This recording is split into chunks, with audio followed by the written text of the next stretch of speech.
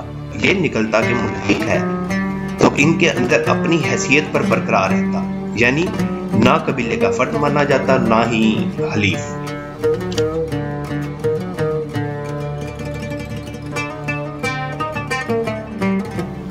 مشرکین میں بدشگونی کا بھی رواج تھا، اسے عربی میں تیرہ کہتے ہیں۔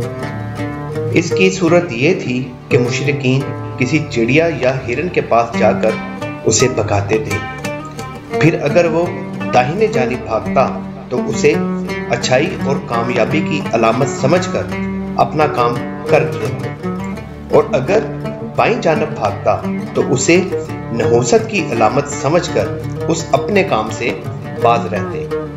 اسی طرح اگر کوئی چڑیا یا جانور راستہ کاٹتا تو اسے منحوس سمجھتے۔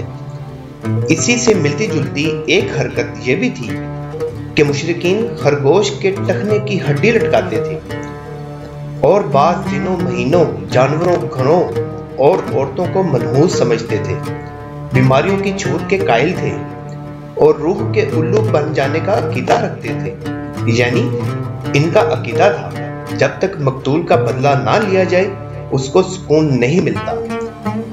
اس کی روح الو بن کر بیابانوں میں گردش کرتی رہتی ہے اور پیاس پیاس یا مجھے پلاؤ کی صدا لگاتی رہتی ہے۔ جب اس مقتول کا بدلہ لے لیا جاتا تو اسے راحت اور سکون مل جاتا۔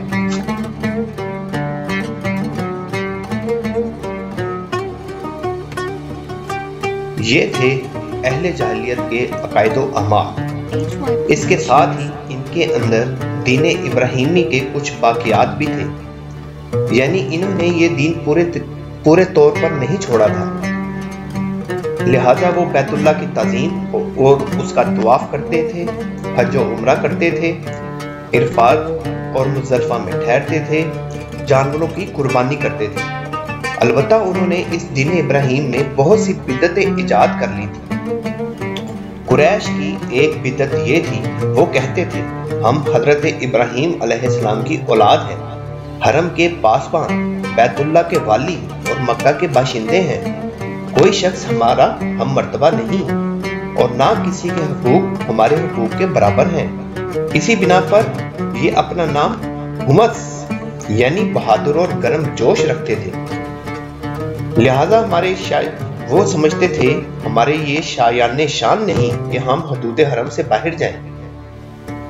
چنانچہ حج کے دوران یہ لوگ عرفات نہیں جاتے تھے اور نہ وہاں سے اضافہ کرتے تھے، بلکہ مزدلفہ میں ہی ٹھہر کر وہیں سے اضافہ کر لیتے تھے۔ اللہ تعالیٰ نے اس بدعت کی اصلاح کرتے ہوئے فرمایا تم لوگ بھی وہیں سے اضافہ کرو جہاں سے سارے لوگ اضافہ کرتے۔ ان کی ایک بدعت یہ بھی تھی، وہ کہتے تھے کہ قریش کے لیے احرام کی حالت میں پنیر اور گھی بنانا درست نہیں، اور نہ یہ درست ہے کہ بال والے گھر یعنی کہ کمبل کے خیمے، اسی لیے سایہ حاصل کرنا ہو تو چمڑے کے خیمے کے علاوہ کہیں اور سایہ حاصل نہیں کرتے تھے۔ ان کی ایک بدعت یہ بھی تھی، وہ کہتے تھے کہ بیرون حرم کے باشندے حج یا عمرہ کرنے کے لیے آئیں اور بیرون حرم سے کھانے کی کوئی چیز لے کر آئیں تو ان کے لیے کھانا درست نہیں۔ ایک بدعت یہ بھی تھی، انہوں نے بیرون حرم کے باشندوں کو حکم دے رکھا تھا کہ وہ حرم میں آنے سے پہلے اپنا پہلا طواف وہ اپنا نام ہمس رکھتے تھے، قریش ہم سے حاصل کیے ہوئے کپڑوں سے ہی کریں۔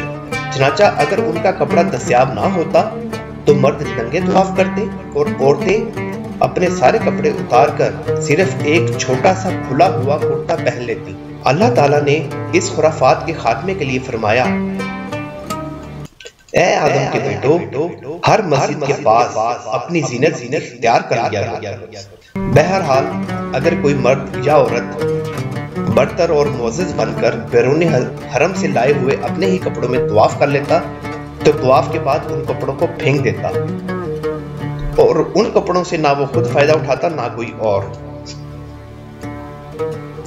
قریش کی ایک بدعت یہ بھی تھی کہ وہ حالت احرام میں گھر کے اندر دروازے سے داخل نہ ہوتے تھے، بلکہ گھر کے پچھواڑے ایک بڑا سا سوراخ بنا لیتے، اسی سے آتے جاتے تھے اور اپنے اس اجٹ پن کو نیکی سمجھتے تھے۔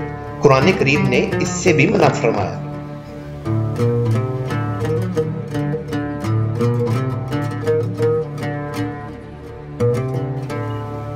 سرزمین عرب پر اہل یہود کے کم از کم 2 دور ہیں۔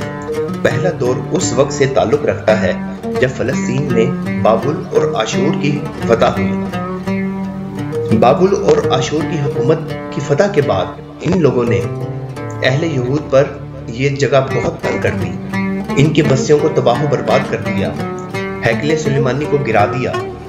ان کی حکومت کی سخت گیری کی وجہ سے فلسطین میں سے یہود کی ایک جماعت فلسطین چھوڑ کر حجاز کے شمالی اطراف میں آ کر بس گئی۔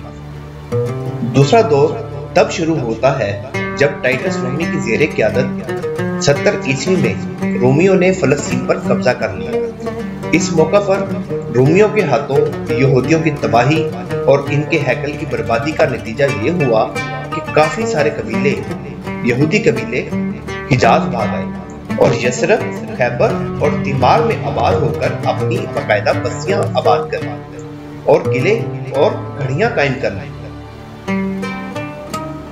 ان تارکین وطن یہود کے ذریعے عرب باشندوں میں کسی قدر یہودی مذہب کا بھی رواج ہوا اور اسے بھی ظہور اسلام سے پہلے اور اس کے ابتدائی دور کے سیاسی حوادث میں ایک قابل ذکر حیثیت حاصل ہوئی۔ ظہور اسلام سے قبل مشہور یہودی قبائل یہ تھے: خیبر، نذیر، مستلق، قریظہ۔ کل ملا کر یہودی قبائل کی تعداد 20 سے زیادہ تھی۔ جہاں تک عیسائی مذہب کا سوال ہے یا تعلق ہے تو سرزمین عرب میں ان کی آمد حبشی اور رومی قبضہ گیروں کی وجہ سے ہوئی تھی۔ یمن پر حبشیوں کا قبضہ پہلی بار 340 عیسوی میں ہوا تھا اور 378 تک برقرار رہا۔ اس دوران یمن میں مسیحی مشن کام کرتا رہا۔ اسی دوران یہاں ایک شخص کی آمد ہوئی جس کا نام فیمیون تھا۔ یہ یہاں سے نجران پہنچا اور وہاں کے باشندوں میں عیسائی مذہب کی تبلیغ کی۔ اہل نجران نے اس کی اور اس کے دین کی سچائی کی کچھ ایسی علامات دیکھی کہ وہ عیسائیت کے حلقہ بگوش ہو گئے۔ پھر ذونواس کی کارروائی کے رد عمل پر حبشیوں نے دوبارہ یمن پر قبضہ کیا اور ابراہا نے حکومت یمن کی باغ دوڑ اپنے ہاتھوں میں لے لی۔ اس نے اپنے ہاتھوں میں لیتے ہی حکومت کی باغ دوڑ عیسائیت کو بڑے پیمانے پر فروغ دینے کی کوشش کی۔ اس کی کوشش کا نتیجہ یہ تھا کہ یمن میں ایک کعبہ تعمیر کیا اور کوشش کی کہ اہل عرب کو مکہ اور بیت اللہ سے روک کر اسی کا حج کرایا جائے اور مکہ کے بیت اللہ شریف کو ڈھا دے۔ لیکن اس جرات پر اللہ تعالیٰ نے اسے ایسی سزا دی کہ اولین و آخرین کے لیے عبرت بن گیا۔